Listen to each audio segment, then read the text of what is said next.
The millionaire's autistic son hadn't eaten for days.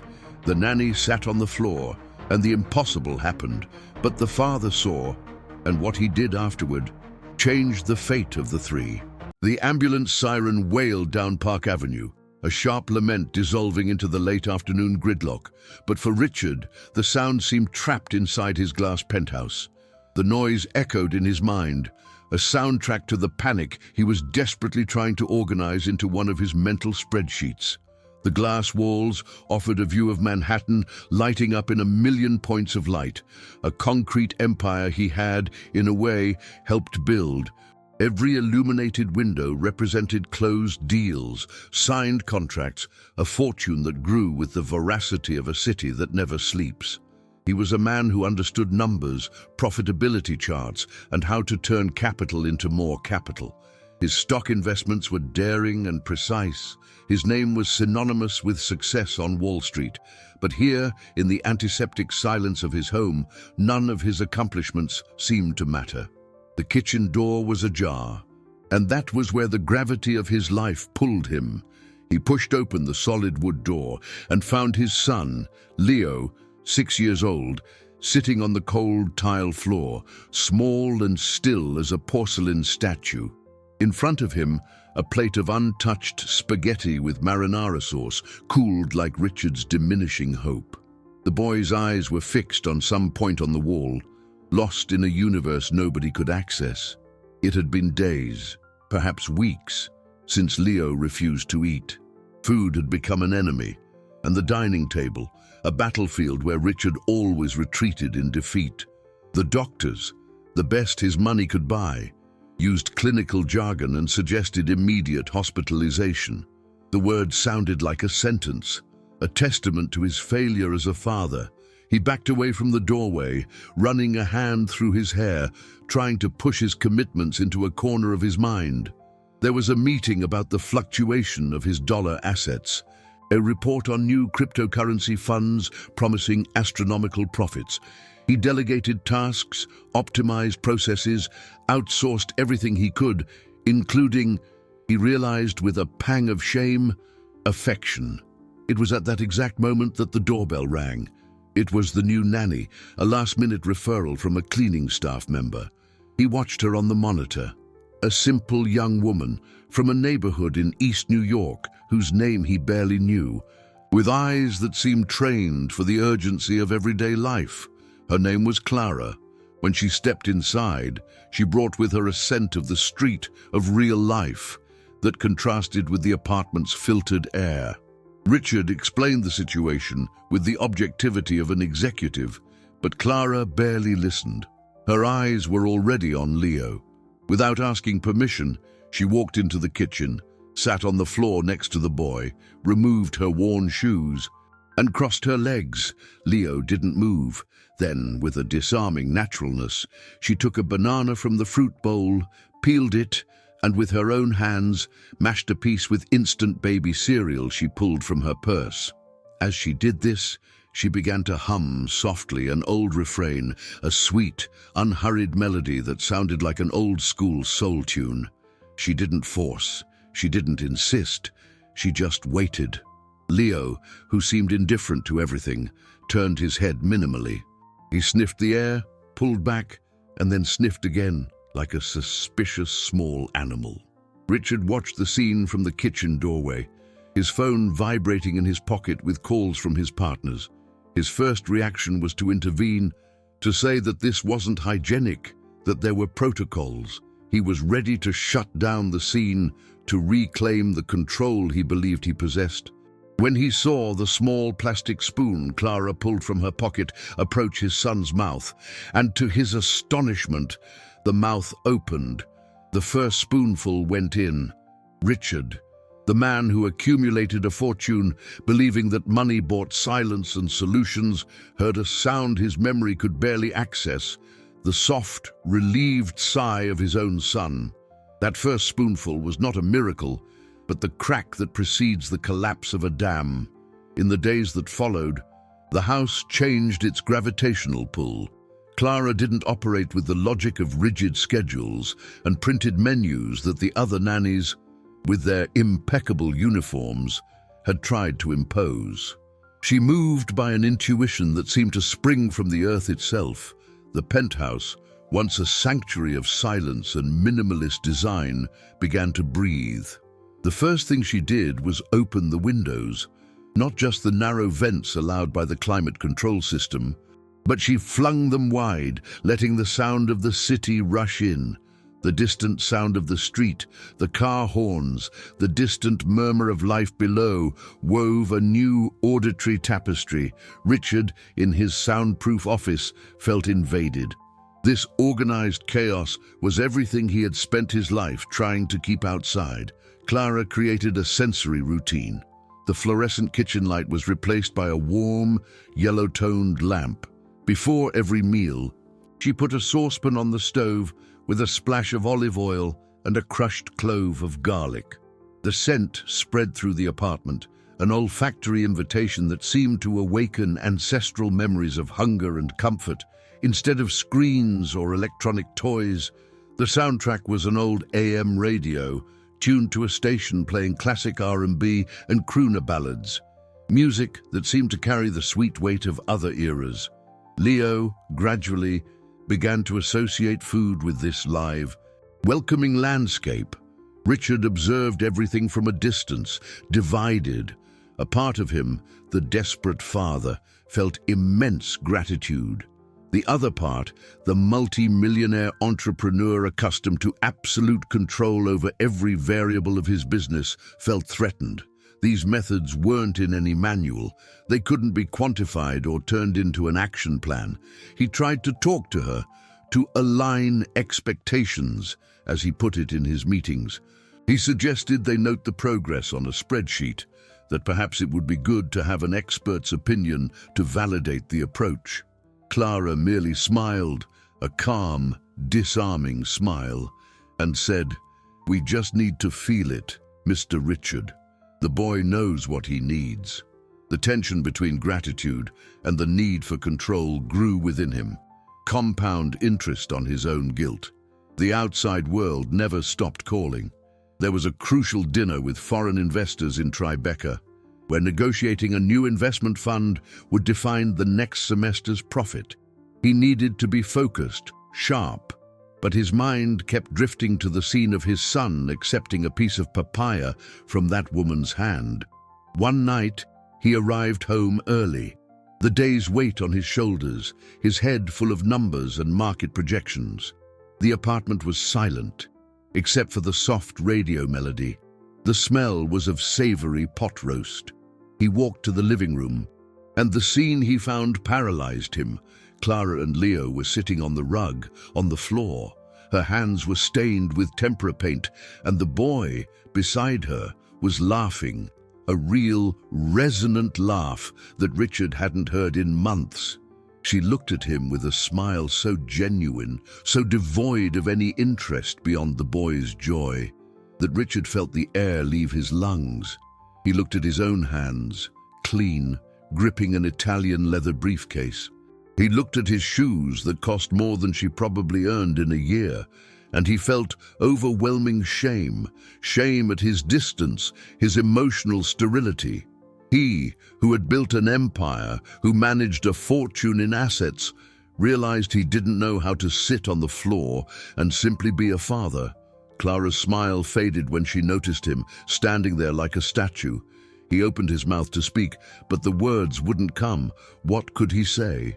That the sound of his son's laughter was the most precious dividend he had ever received.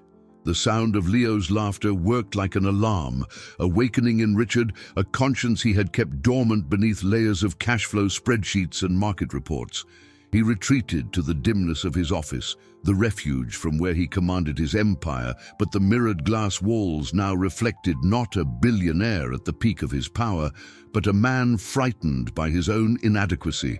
He tried to drown himself in work, diving into the analysis of his gold holdings, profitability, and the volatility of cryptocurrencies, but the numbers seemed blurred, meaningless. How could he calculate the interest on a national treasury, yet fail to decipher the code to reach his own son? In the following days, He tried to regain control in his own way. He called Clara for a formal talk, the polished mahogany table between them like a barrier. He offered her a raise, a performance bonus, trying to translate his gratitude into the only language he mastered, money. Clara listened patiently, her hands resting in her lap. When he finished, she simply shook her head. "I don't need more money, Mr. Richard. I just need you to trust me." And to illustrate her point, she pulled a small hardcover notebook from her bag. "I write things down here." He took the notebook, expecting to find schedules and measurements. But the pages were filled with delicate observations. Leo likes the smell of tangerine before eating. It calms him. He smiles when the sun hits the metal spoon. Today he ate 3 pieces of sweet potato because I said they were gold pebbles. They were notes of affection, a mapping of his son's soul that none of his market analysts could ever produce. That simple notebook was worth more than all his combined assets. The revelation, however, came on a grey Wednesday. One of those days when the city seemed exhausted. Leo was agitated, a residue of the frightened child still living inside him. He refused dinner, his gaze distant again. Richard felt the familiar panic rising in his throat. Clara, sensing the tension, picked up the boy and began rocking him gently, singing the same melody from the first day, that ancient, gentle refrain. Richard was in the next room, on a video call with investors in Zurich, discussing the allocation of new capital. Clara's voice, low and constant, filtered through the closed door. The melody was an echo, a key that opened a locked door in his memory. He remembered a room bathed in moonlight, the scent of baby powder, Miranda, his wife, smiling as he sang exactly that song to a months-old Leo to lull him to sleep in his arms. It was their song. He murmured an apology to the men in suits on the screen and hung up. Guided by the sound, he reached the kitchen. Clara was turned away, and Leo, with his face buried in her shoulder, was beginning to relax. The lyric floated on the air, "Little darling, sleep so sound." By pure instinct, without thinking, Richard's voice completed the verse, a hoarse, wavering whisper, "The world outside won't come around." Clara stopped singing, turning slowly, her eyes wide with surprise. But the biggest surprise was Leo. The boy lifted his head, his large, dark eyes meeting his father's. There was a sparkle there, a recognition that went beyond mere sight. He disentangled himself from Clara's embrace, stepped down to the floor, and, with hesitant steps, walked toward Richard. The world seemed to stop spinning. Leo stopped before him and, for the first time in months, perhaps years, rested his head on his father's shoulder. The weight was almost nothing, but for Richard, it seemed to contain all the wealth of the universe. Leo's gesture was like the first rain after a long drought, irrigating a terrain Richard didn't even know was arid. The subsequent weeks, 4 exactly, counted by Leo's Wednesday therapy sessions and the Saturday farmers' market trips, Clara insisted on establishing as routine, were a slow, delicate stitching of intimacies and wounds. The penthouse, previously a space of transition between the office and business trips, began to gain the texture of a home. Richard, little by little, learned to loosen his tie and sit on the floor, even if at first he felt clumsy, a giant trying to fit into a miniature world. He watched Clara with the attention of an apprentice. She didn't give orders, but created environments. Her notebook became a treasure map. Leo tolerated soft textures better, like purees and soufflés. He loved the smell of tangerine, which seemed to calm him instantly, and he was distracted by the sparkle of water hitting the sink, which made bath time less tense.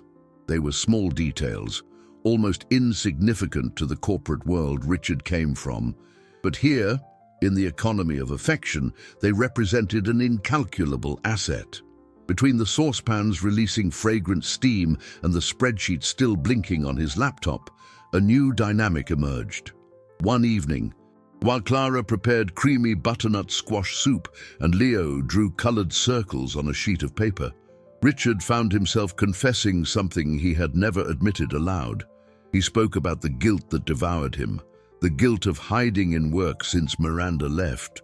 She hadn't left because of a fight or betrayal, but because of a silent exhaustion. She sought a fresh start in another city, promising visits that became increasingly sparse, reduced to video calls where the connection always seemed unstable. "I thought if I built an empire, if I ensured nothing was lacking, it would be enough," he said, his voice low, looking out at the illuminated city. "I thought money would be proof of my love." Clara stopped chopping the parsley and faced him. "Money is good, Mr. Richard. It helps us not be afraid of tomorrow, but it doesn't know how to say goodnight. It doesn't know how to sing you to sleep." The simplicity of that truth hit him with the force of a punch. However, the outside world, with its rules and judgments, did not forgive vulnerability. Richard's glass castle began to tremble. A long-time employee, a man he had promoted and trusted, felt slighted during a company restructuring.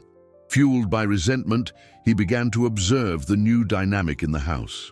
One day, while dropping off documents, he saw through the half-open kitchen door the scene that had become common. Clara sitting on the floor, patiently feeding Leo, the boy's laughter echoing through the apartment. With his cell phone, he recorded a short video, edited it with a malicious caption, and spread it in the company group chats. "The boss's new nanny knows how to get ahead." The video, ripped from its context of care and transformed into something derogatory, went viral with the sick speed of social media. The image of the simple woman, of humble origin, feeding the billionaire's son on the kitchen floor, was distorted and poisoned. Malicious comments multiplied, insinuating she was exploiting the family's fragility to secure her future. Richard, pressured by his advisors and the Human Resources Department, was urged to control the narrative. His first impulse, and that of the man accustomed to managing image crises and protecting his assets, was the worst possible. He called Clara to his office and, using cold corporate language, spoke about protocols, appropriate conduct, and the family image. He didn't accuse her, but the intention was clear. She should change, adapt, stop being who she was. Clara listened in silence, the brightness in her eyes dimming with every word. When he finished, she simply said, her voice choked, "I think it's best if I leave, Mr. Richard." At that exact moment, Leo, who had heard the conversation from the hallway, appeared at the door. Hearing the word "leave," his face crumpled. He ran to the kitchen, sat in the usual spot, and clamped his mouth shut.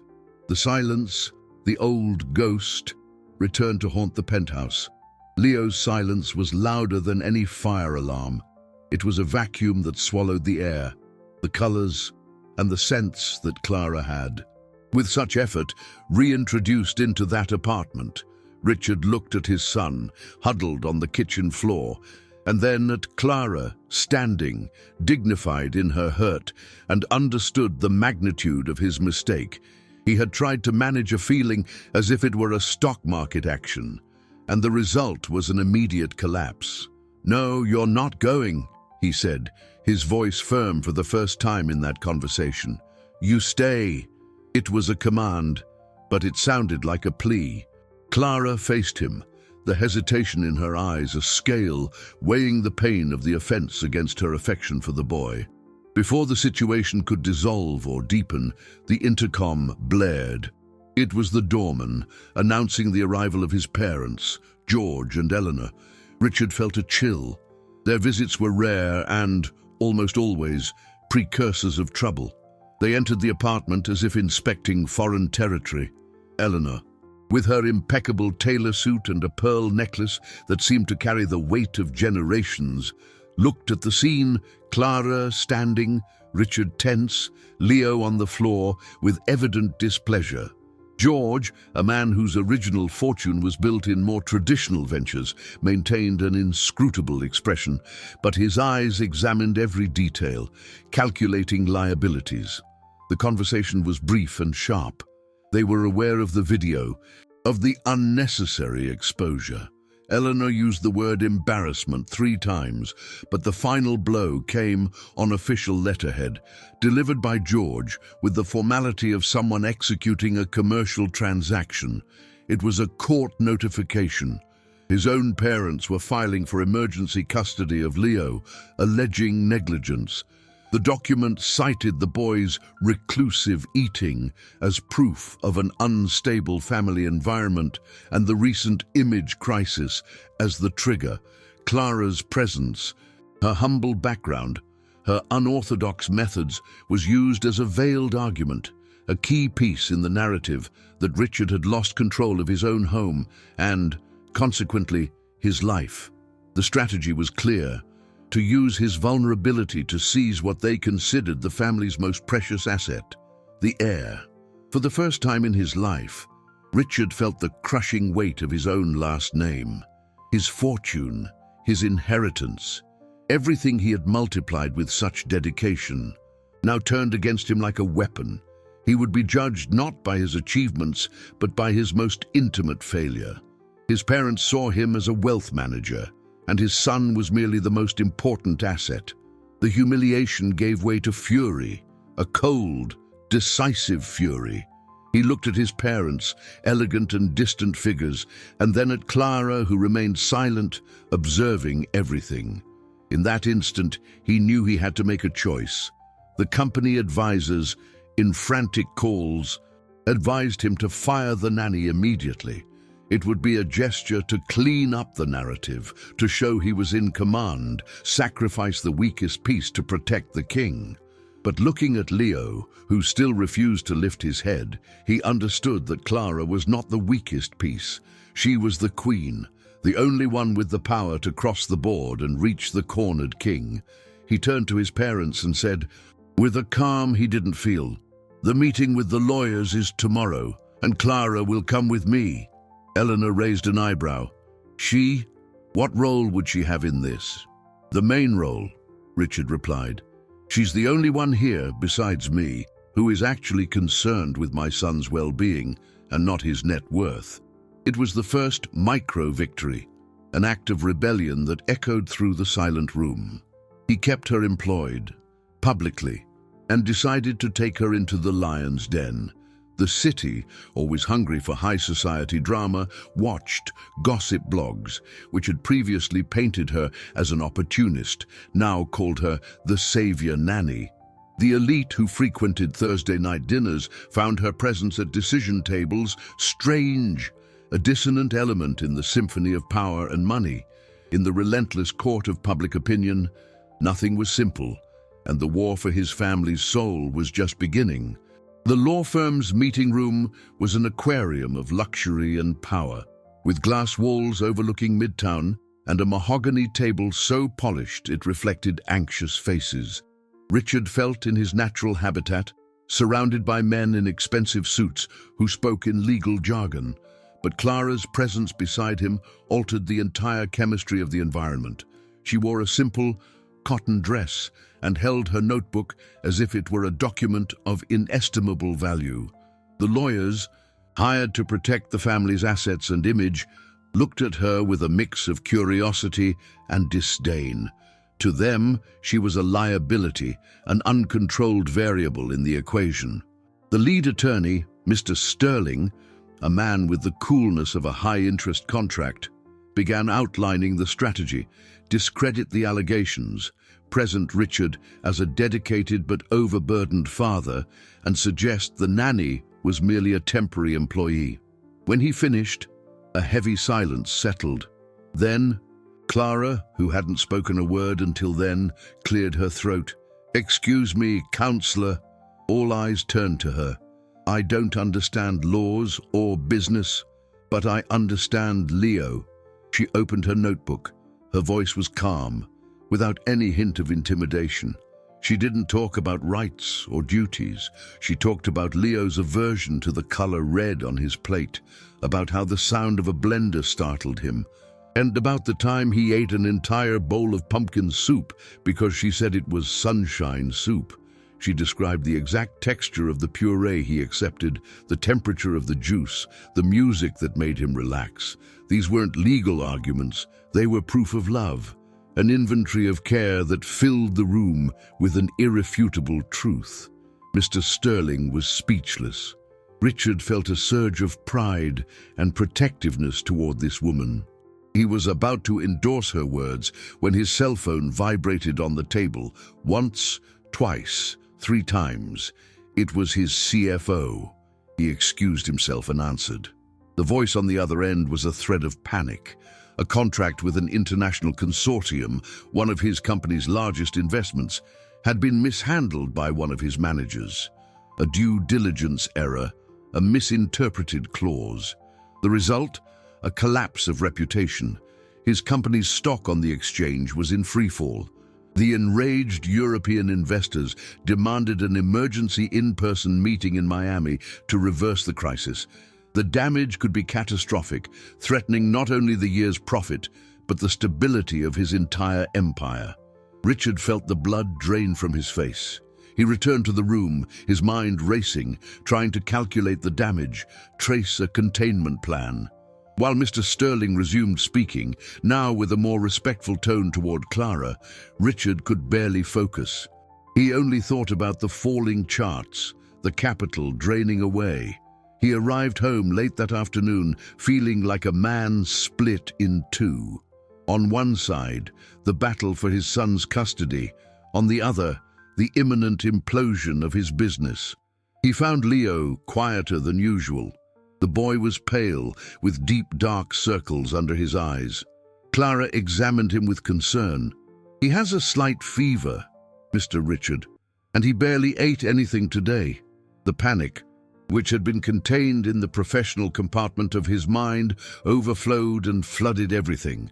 While he tried, without success, to talk to his partners on the phone, Clara called the pediatrician.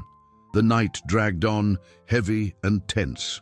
Richard spent hours on conference calls, trying to calm investors and save what he could.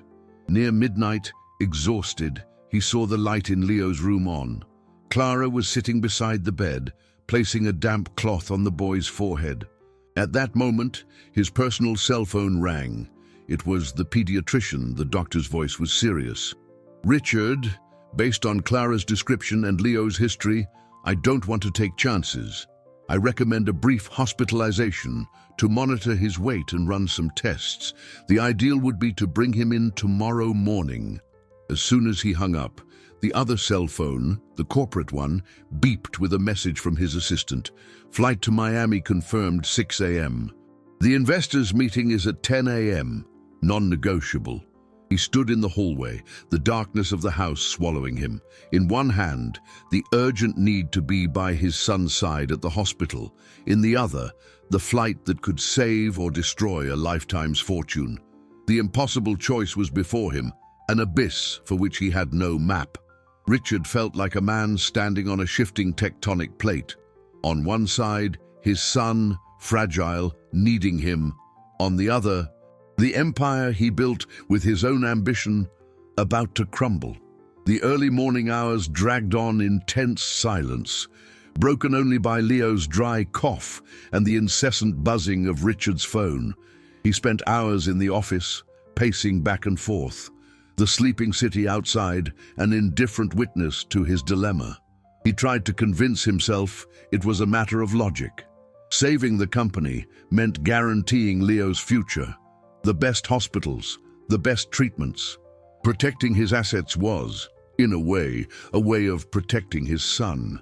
It was the logic of the provider, the excuse he had used all his life to justify his absences. At dawn, his eyes burning from lack of sleep, he made the decision that his business-trained mind dictated. He chose wrong. "I need to go to Miami," he told Clara, unable to look her in the eye. "It's an emergency. I'll be back as fast as I can." "Can you take him to the hospital?" He saw the disappointment in her eyes, a quick but deep shadow. She didn't argue, just nodded. "I'll take care of him, Mr. Richard. Go." Her words, instead of relieving him, weighed on his conscience like lead. As the car took him to the airport, every red light felt like a judgment. He looked at his phone screen, updating his stock quotes, and felt a bitter taste in his mouth. The plane took off, tearing through the grey New York sky, and the feeling of moving away from the most important thing in his life was almost physical, a cord stretched to the breaking point. At the hospital, Clara held Leo's small, warm hand. The environment was sterile and impersonal, but she tried to create a small bubble of comfort.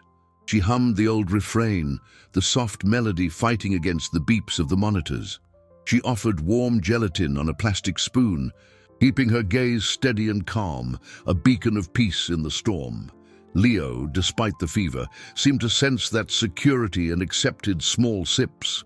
In Miami, the meeting was a massacre.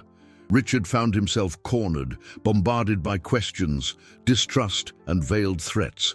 He spoke with 3 different investment funds and lost 2. His argument, usually brilliant and sharp, sounded empty even to himself. His mind wasn't there, in the charts of projected losses and profits, but in a hospital room in New York. He returned on the first flight the next morning, exhausted, defeated, the smell of failure clinging to his expensive suit. The sun was already high when he entered the hospital. He found Clara dozing, sitting in an armchair next to the bed, and Leo sleeping peacefully. He approached the bed and touched his son's face, feeling the skin less warm, an immense relief, followed by a wave of shame washed over him. He had failed on all fronts. Clara woke up with the movement. They looked at each other in silence for a moment. There was no accusation in her eyes, only deep tiredness. "He's better," she said, her voice low. "The fever broke." Richard couldn't answer. He just stepped away, walked to the room window, and watched the city move. He saw the cars, the hurried people, the gear of the business world turning without him. And he realized he didn't miss it. He realized that the adrenaline of closing a big deal, of seeing his profits increase, was a pale and artificial emotion compared to the fear and relief he had felt in the last 24 hours. At that moment, the tectonic plate beneath his feet finally cracked. He turned, went to his briefcase, took out his cell phone, and made a call to the chairman of his company's board. His voice was calm and decisive. "I am requesting a temporary leave of absence from all my functions," he said, indefinitely. On the other end of the line, there was a shocked silence. He didn't wait for a response. He hung up the phone and, in front of Clara, who watched him with wide eyes, signed an email formalizing the request. The gesture, impulsive and unreflective for the business world, was the most lucid act of his life. He was giving up control, power, the empire, and in doing so, he felt, for the first time in a long time, free. The rules of the house and of his life had changed forever. The real priorities, naked and urgent, were finally arriving at the table, not through a miracle, but through a conscious and painful choice. Richard's withdrawal from the command of his company dropped like a bomb on the financial market. Headlines in economic newspapers speculated about his health, an internal crisis, the instability of his empire. To his partners and advisors, the gesture was an act of madness, a betrayal. For Richard, it was like learning to breathe again. The first days were strange, filled with a silence he didn't know. The corporate cell phone, once an extension of his hand, now lay disconnected in a drawer. The frenetic pace of meetings, trips, and decisions was replaced by the slow, organic time of a home routine. The intimacy with Leo and Clara grew like coffee brewed slowly, fragrant, woven into the small rituals of daily life, with the same dedication he once used to analyze financial statements. Richard began to learn the craft of being a father.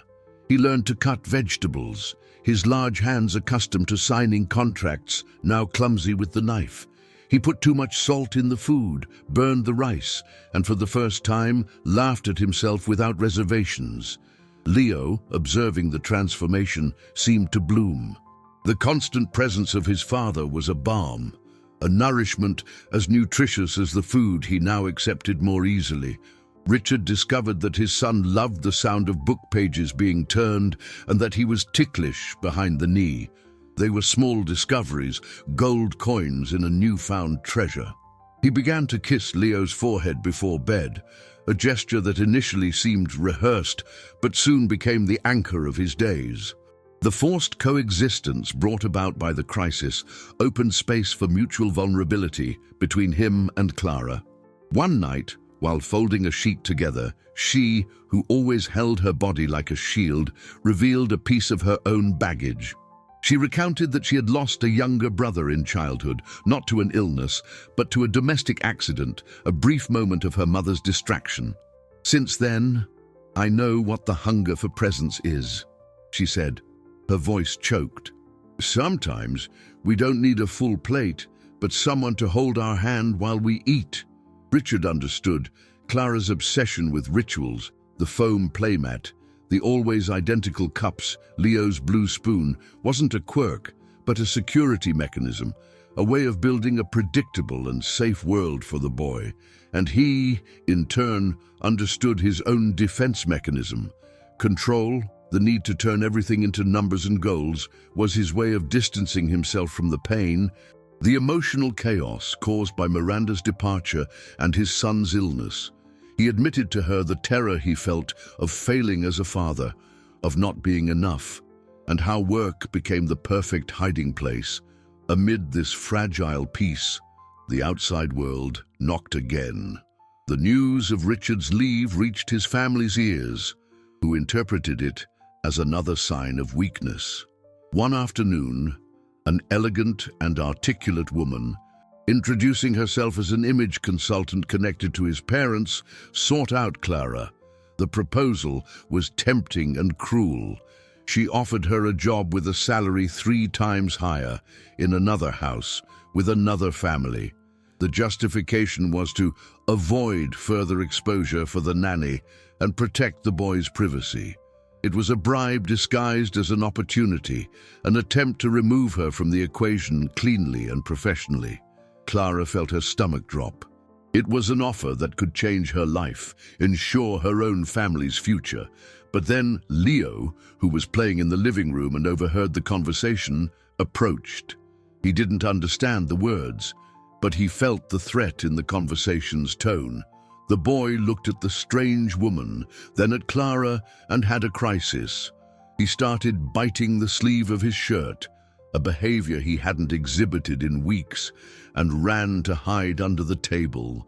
Refusing the juice Richard offered him, the relapse was instantaneous and violent. Clara looked at the huddled boy, and then at the woman, who awaited a response with a polished smile. Without hesitation, she refused the offer. "My place is here," she said, with a firmness that ended the conversation. That afternoon, she understood that loyalty wasn't just a feeling, but a therapeutic resource, an essential ingredient in Leo's healing, and perhaps her own. The refusal of the offer solidified Clara's position in the house, no longer as an employee, but as a pillar. Richard, upon hearing what happened, felt a mix of gratitude and fury. His parents' attempt to buy Clara's loyalty was the final proof that they didn't understand the nature of the crisis. It wasn't about image or management, but affection. He cut contact with the image consultant and sent a harsh message to his father, stating that any future communication must go through him first. It was a small act of sovereignty, but significant. He was, finally, defining the boundaries of his own home. Spring arrived in New York, bringing softer light and longer days. One afternoon of light rain, one of those that invite reflection, a seemingly mundane scene became a milestone. Sitting at the kitchen table, Leo drew on a paper napkin while Richard read Clara's notebook, trying to learn more about his son's private world. Leo pushed the napkin toward his father. The drawing was simple, almost a scribble, but the message was potent. There was a tall, mirrored building, unmistakably the headquarters of his company. Beside the building, a tiny sun almost squeezed into the corner of the paper, and holding hands, two figures, one taller, in pants, and one slightly shorter, in a skirt. The figure in the skirt held the hand of a third, a very small figure. Richard felt a lump in his throat. He understood the visual metaphor. The building was where he mentally resided, the giant that overshadowed the small son of the family, and the figures were him, Clara, and Leo. But it was Clara who connected the two. The next day, an idea sprouted in his mind, an impulse that came from the heart, not business logic. He took Leo and Clara by the hand and led them downtown. They entered his imposing company building, a place Leo only knew in passing as Daddy's Castle. They went up to one of the highest floors, a space still empty, awaiting a new investment team. The floor was a large hall with glass walls, offering a panoramic and grey view of the Brooklyn Queens Expressway. Richard turned off the buzzing, corporate cold fluorescent lights and opened the curtains. The natural afternoon light flooded the room, revealing dust particles dancing in the air. Then, he opened a large bag he had brought and pulled out a checkered blanket, warm cheddar biscuits bought from the corner bakery, and a bottle of sparkling apple cider.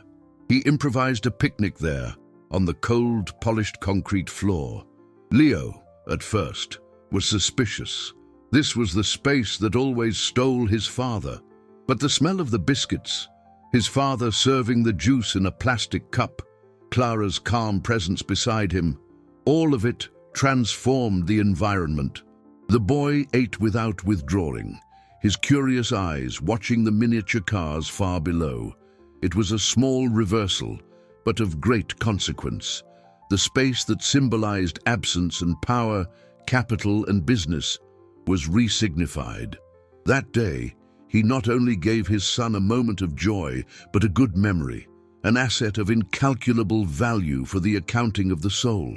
Richard looked at the city sprawling at his feet, the empire he was so proud to have conquered. And he realized that the most beautiful view wasn't out there, but right here, sitting beside him on the floor, eating cheddar biscuits on an empty floor. The picnic on the empty floor was a symbolic armistice, but the real war, the judicial one, continued to loom. His parents' opposition, far from backing down, tightened the siege. The conciliation hearing was scheduled. Richard felt a nervousness no investors' meeting had ever provoked. The fortune he managed seemed insignificant compared to what was at stake, the right to be his own son's father. The court environment was cold and solemn. Eleanor, his mother, was more elegant and frigid than ever, an ice queen ready for battle. George, his father, maintained the posture of a patriarch whose judgment was unquestionable. Beside them, a team of lawyers seemed ready to dissect every aspect of Richard's life. He, in turn, had only Mr. Sterling and Clara by his side. Her presence, once again, was the dissonant element and at the same time his greatest strength. The hearing began, and his parents' lawyer was incisive. She painted a picture of Richard as an unstable man who had abruptly abandoned command of a billion-dollar empire, a gesture that, she claimed, proved his emotional imbalance. She used the viral video as evidence of a chaotic and ruleless domestic environment. Then, she targeted Clara. With venomous elegance, she suggested that the nanny, a woman without the proper qualifications, was occupying places that don't belong to her, insinuating undue influence over the child and the father. Richard felt his blood boil. He saw his world, his choices, his pain, being distorted and turned into a grotesque caricature to serve a legal purpose. He trembled, not from fear, but from helpless rage. When it was his defense's turn, Mr. Sterling presented the medical reports, the therapy assessments, but they were cold, lifeless documents. The judge, A middle-aged man with a tired look seemed unimpressed. It was then that Mr. Sterling, in a move Richard hadn't expected, asked Clara to speak. She sat in the witness chair, and the room seemed to hold its breath. With a calm and firm voice, she didn't offer a defense. She gave an account. She opened her notebook and, with the simplicity of someone describing the weather, talked about Leo. She told them about discovering he ate better when the food was separated by color on the plate. She described the sensory routine, the smell of tangerine, the AM radio music. She spoke about the picnic in the building and how, for the first time, Leo drew his father smiling. She didn't use technical terms. She didn't quote theories. She just presented facts from the heart. Leo wasn't hungry for food, Your Honor, she concluded. He was hungry for life, and now he's learning to eat again. A profound silence settled in the room. The truth contained in those words was more powerful than any legal argument. The judge, visibly touched, looked long at Richard, then at the grandparents. He didn't issue a sentence, but scheduled a home visit with a social worker. It was a small victory, a postponement of the final decision. They returned home exhausted, but with a thread of hope. However, the universe seemed to test Richard's limits. That same night, a final and unexpected complication arose. Miranda, his ex-wife, who had always orbited power and influence, reappeared. She didn't come alone. She brought with her a proposal for an image campaign designed by a renowned public relations agency. The plan was to rebuild Richard's narrative, presenting him as a heroic father who stepped away from business to care for his son. But the plan had a cost, a noise that needed to be eliminated. Clara. Miranda was direct. Richard, I understand you're grateful to her, but this woman's presence in the house creates ambiguities. She is not part of our world. For this story to work, the family needs to be at the center. You and me, together for Leo. The confrontation exploded during a tense dinner in the penthouse. The crystal glasses vibrated on the table with the intensity of veiled accusations. Leo, feeling the hostility in the air, covered his ears with his small hands, his eyes wide with fear. At that moment, Richard saw everything with blinding clarity. Miranda wasn't there for Leo. She was there for the story, for the opportunity to reinsert herself into a universe of wealth and prestige. He stood up, the decision made in a split second. He ended the pending relationship, the remnants of a past that no longer belonged to him. He dismissed Miranda and her consultancy with a finality that left no room for doubt. The cost of that choice arrived the next day, splashed across the gossip blog headlines. Unstable magnate dismisses ex-wife's help. But Richard didn't care. He had chosen his side, and it wasn't the side of money or image. It was the side of affection, the side where Clara and Leo were. Richard's decision to dismiss Miranda and her superficial marketing proposal had a dual effect. Internally, it solidified the nucleus he, Clara, and Leo had formed, a small tribe united against the storms. Externally, however, it fueled the narrative of his opponents, who now painted him not only as unstable, but as an isolated and easily influenced man. The social worker appointed by the judge, a woman named Mrs. Iris, began her visits. She was observant and discreet, and her presence in the house initially brought a new layer of tension. Richard felt constantly evaluated. Every gesture, every interaction with Leo seemed like testimony. But Miss Iris wasn't interested in appearances.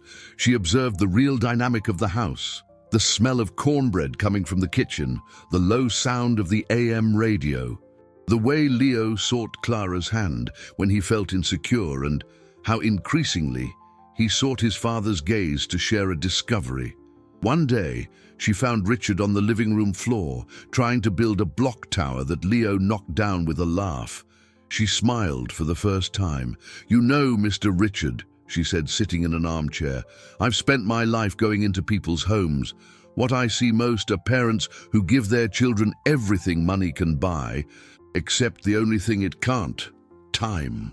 Ms. Iris's silent approval was a comfort, but the tranquility was short-lived. Just when everything seemed to finally fall into a stable rhythm, Leo's health became a shadow again, a common virus, which for another child would be just a cold, dehydrated the boy quickly. The ghost of hospitalization returned, more real and terrifying than ever. This time, the refusal to eat was more drastic. Leo closed his mouth to everything, even water. The fever climbed, and the pediatrician was decisive. He needed intravenous hydration. The moment Richard feared most had arrived. He felt back at square one, an overwhelming sense of failure taking over his body. All his choices, his leave from the company, the confrontation with his family, all seemed to have been in vain. It was the moment of all is lost.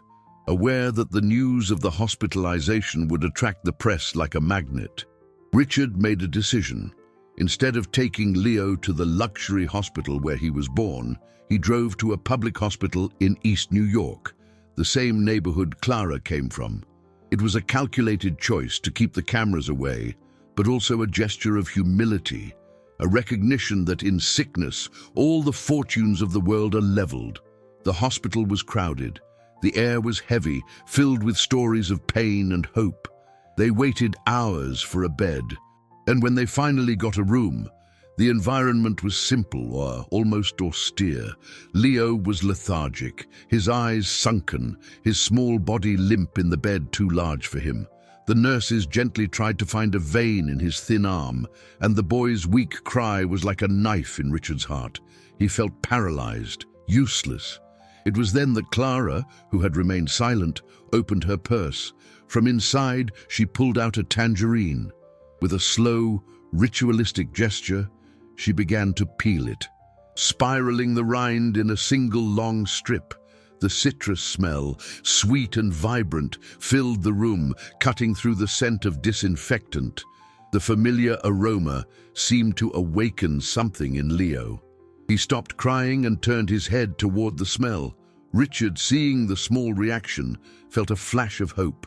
By instinct, he began to sing the old refrain, the melody that had become the anthem of that family. His voice failed at first, choked with emotion, but he didn't stop. He continued singing, low and constant, while Clara squeezed a segment of the tangerine, letting a drop of juice touch the boy's dry lips. Leo licked the juice. Hesitantly, he accepted the spoon with a little gelatin that the nurse brought. Then he looked at the two of them, the father singing with eyes full of tears and the woman with the scent of sun on her hands. And, for the first time since all this began, his voice, small and hoarse, articulated a clear word, a request that was both a command and a declaration. Stay. The word floated in the air, reorganizing the emotional map of everyone there. It wasn't just a request for them to stay in the room, but for them to stay in his life. It was the final revelation, the missing piece, the confirmation that this new family configuration was his true and only safe harbor. The word stay, spoken with the force of someone claiming their place in the world, was the true turning point. For Richard, it sounded like absolution and a mission. He no longer needed to fight for his right to be a father. His son had summoned him. Leo's recovery after that day was remarkably fast, as if the permission to have his two pillars by his side had unlocked a vital force that had been dormant. His discharge from the hospital, a few days later, was not a return to the previous state, but the beginning of a new chapter, written on much more solid foundations. Ms. Iris's report to the judge was concise and powerful. She described the scene in the public hospital, the smell of the tangerine, the song. She concluded by stating that the child is supported by a genuine and functional network of affection that meets all his emotional and physical needs. It was enough. At the subsequent hearing, his parents, George and Eleanor, Faced with their grandson's visible transformation and the social worker's technical opinion, backed down. It wasn't a humiliating surrender, but a dignified retreat, perhaps the first gesture of true wisdom they demonstrated throughout the process. They relinquished the custody request with the condition of having regular visits, a condition Richard accepted without hesitation. The war was over. Now, they had to rebuild the peace. And the reconstruction began with a drastic and liberating decision. Richard called a meeting with his company's board. Everyone expected him to announce his return, ready to reassume the throne. Instead, he announced the sale of a significant stake in his company. It wasn't bankruptcy, but a strategic choice. He would use the capital to reduce his market exposure, lessen his daily responsibilities, and, most importantly, to invest in something that didn't generate dividends, but purpose. Inspired by Clara's notebook and the journey they had taken, he decided to create an initiative, a project to support families of children with selective eating disorder, SED, especially in underserved areas, where access to therapists and specialists was scarce or non-existent. The resources that organically emerged in that penthouse would be the basis of the method. The sensory routine notebook would become a practical guide. The AM radio would turn into a public awareness campaign on community radios, and the farmers market, which Leo now loved, would become a meeting point for workshops and exchanges of experiences. He invited Clara to be the project director, not as a gesture of charity, but as a recognition that her knowledge, born of experience and empathy, was the most valuable asset of that new venture. The penthouse on Park Avenue began to change. Stock market reports gave way to books on child development. Expensive suits went to the back of the closet, replaced by comfortable clothes. The kitchen, once a cold and functional space, became the heart of the home, with a refrigerator magnet bought at the market, a drawing by Leo taped to the door, and an almost constant smell of cornbread baking. The relationship between Richard and Clara also deepened, moving into new, uncharted territory. There was immense affection, an unshakable partnership, but also a hesitation, a fear of naming the feeling growing between them, of disturbing the delicate balance they had achieved. One sunny afternoon, while the three were preparing cake batter, Leo, with flour-dusted hands, looked from one to the other. He took Clara's hand, which was stretching the dough, and led it to Richard's hand, which was holding the mixer. The boy joined the two hands and, with the naturalness of someone stating an obvious truth, said, "Now we're a family." That simple, powerful gesture broke the last barrier.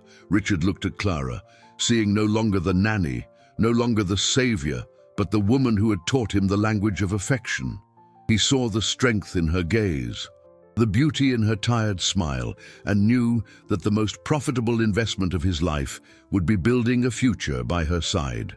Leo's gesture, joining Richard and Clara's hands over the flour and sugar, was the permission both, unknowingly, had been waiting for. It dissolved the last frontier between them, that of the employment contract, of gratitude, of distinct social classes. In that kitchen, with the smell of rising dough in the air, they were just a man and a woman who had rebuilt a family from its ruins. Richard felt the warmth of Clara's hand in his, an electric current of familiarity and novelty. He looked at her, and for the first time, allowed all the feeling he had repressed to surface. It wasn't just gratitude, it was admiration.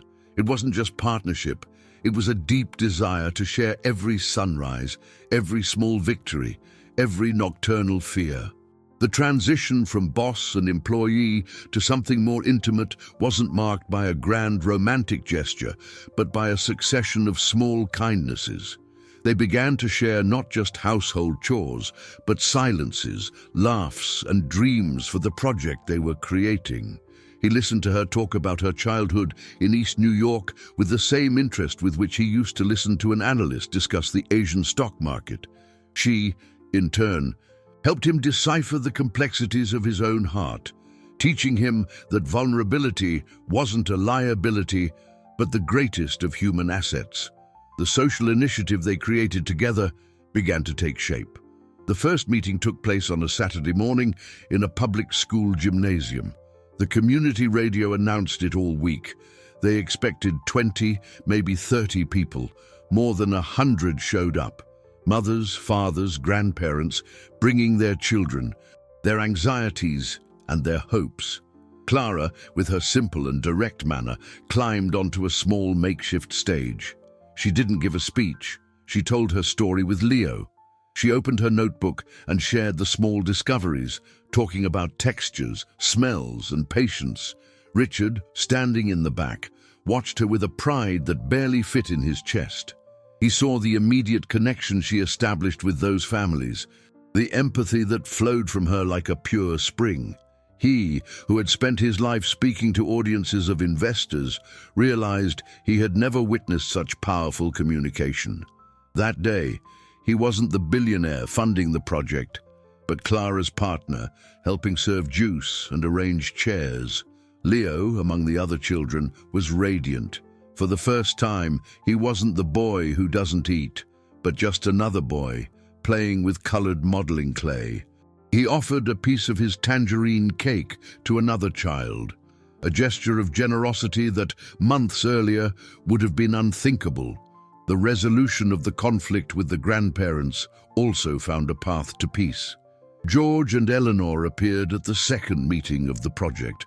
They arrived in an imported car, dressed with an elegance that contrasted with the simple environment. But they came.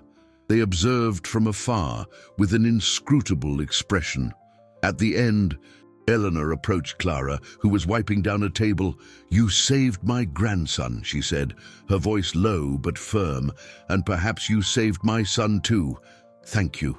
It was the definitive peace treaty, sealed not by lawyers, but by the acknowledgement of an undeniable truth. That night, back at the penthouse, the exhaustion was immense, but the feeling of fulfillment was greater. Leo fell asleep on the sofa, nestled between the two of them. Richard and Clara remained silent for a long time, just listening to the boy's breathing and the pulse of the city outside. "I know I can't offer you the security of an empire," Richard finally said, breaking the silence, his voice rough. "I sold most of my shares. My net worth isn't the same." Clara turned to him, a gentle smile on her lips. "Mr. Richard," she began, still using the old form of address. "Clara, please, call me Richard." "Richard," she corrected, the word sounding new. "I was never interested in your fortune. What I saw here, what I learned to love, was the man who sat on the floor to learn how to be a father. That is the only treasure that matters." He moved closer, and the space between them, which had once been an abyss, became intimate and safe. He touched her face with a delicacy that surprised himself, and then he kissed her. It was a discreet kiss, aching from existing so long only as a possibility. It wasn't a kiss of overwhelming passion, but of recognition, of arrival. A kiss that sealed not the end of a journey of suffering, but the beginning of a lifetime of shared choices. The time that followed that kiss was not a fairy tale, but the daily, conscious construction of a possible happiness. Love didn't magically solve all the world's problems, but it gave the three lives now intertwined a new, solid center of gravity, presence, healing, and the daily choice to start again together. The penthouse, once a symbol of power and isolation, transformed into a vibrant home where the most valuable sound wasn't the silence bought with gold, but Leo's laughter mixed with the melody of a crooner ballad on the radio. The dynamic between Richard and Clara flourished into a balanced partnership. He, with his strategic vision and contacts, helped expand the social initiative, ensuring the project had structure and reach. She, with her empirical wisdom and innate empathy, was the soul of the project, ensuring it never lost its heart, its essence of close care. Clara's notebook turned into a book, an unexpected bestseller that inspired thousands of families. Outsiders, the elite who once whispered judgments at dinners, had to accept a disconcerting truth. Sometimes the most millionaire gesture, the investment with the highest return, is simply sitting on the cold floor and singing softly until life fits back onto a spoon.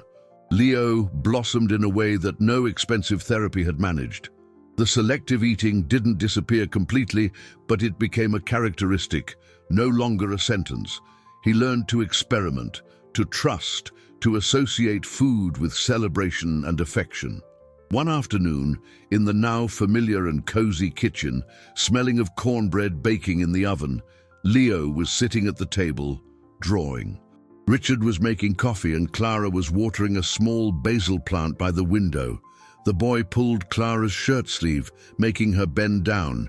He pointed to the drawing, which showed 3 figures holding hands under a smiling sun. Then he looked at her and said, with a spontaneous clarity that filled the room with light, "You're my second mom." Clara felt her eyes fill with tears and hugged him tightly, an embrace that contained all the battles won. Richard approached, knelt beside them, and enveloped both in his arms.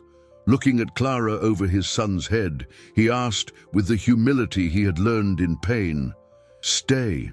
Not as the director of our project, not as my son's nanny. Stay as my life partner. Stay so we can build our own net worth, one that is not measured in dollars or euros, but in Sunday mornings and bedtime stories." Her answer didn't come in words, but in the brightness of her eyes and the smile that illuminated her face. The city outside began to turn on its yellow lights, a spectacle of wealth and power that no longer seduced or frightened them. The real treasure was right there, in that kitchen, where a pot on the stove promised dinner and love revealed itself not as a magical solution, but as a persistent and daily choice. The future was uncertain, like that of any family, but they would face it together, with the certainty that the greatest of all fortunes was having each other.